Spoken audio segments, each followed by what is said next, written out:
ভাই আসছেন ভালো একটু মেহমানদারি করি নাকি আপনার দেশীয় ফল দেখুন এই যে আতা পাকা পাকা আতা কিন্তু ভাই এই জিনিসটা খাওয়ার একটা সত্য আছে ভাই আমার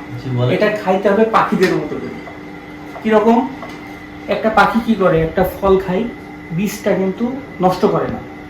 তারা কিন্তু বীজ কোনো সময় ডাস্টবিনে ফেলে না তাই না তারা বীজটা কোনো সময় নষ্ট করে না তারা পরিবেশের অন্য আর এক জায়গায় বীজটা পরিবহন করে এবং এই বীজটা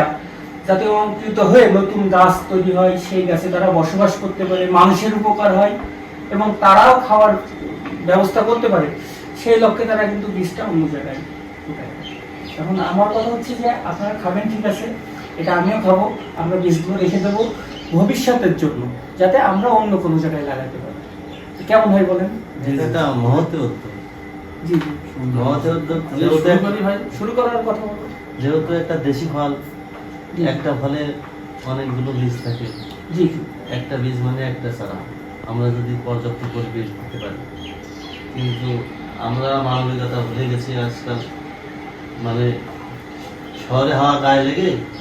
ফল খেয়ে বীজগুলো নষ্ট করে যার জন্য আমাদের পরিবেশ নষ্ট দেশীয় ফল থেকে আমরা পরিবেশ নষ্ট আছে এই যে আজকে তাপমাত্রা 39-40 ডিগ্রি ছুঁয়েছে বাংলাদেশে এভাবে কিন্তু ছিল না 2 বছর আগে না না ছিল এই গাছের প্রয়োজনে আমরা গাছ কাটি অপ্রয়োজনে গাছ কাটি শিল্পায়ন নগরায়নের ফলে গাছের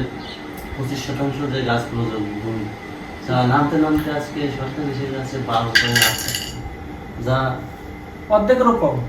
যা হয়তো বা তার থেকেও ভুল হতে পারে জি জি তাহলে আমরা আপনার কথায় সহমত হয়ে বীজগুলো সংগ্রহ করি আপনার মাধ্যমে যদি একটি চারা অঙ্কুরিত হয় ভবিষ্যৎ প্রজন্মের জন্য এই একটি চারা গাছের জন্য কিছু অবদান তো রেখে দিতে পারলাম বীজগুলো সংগ্রহ করে অবশ্যই তাহলে ভাই শুরু করি ইনশাআল্লাহ শুরু করি। ধন্যবাদ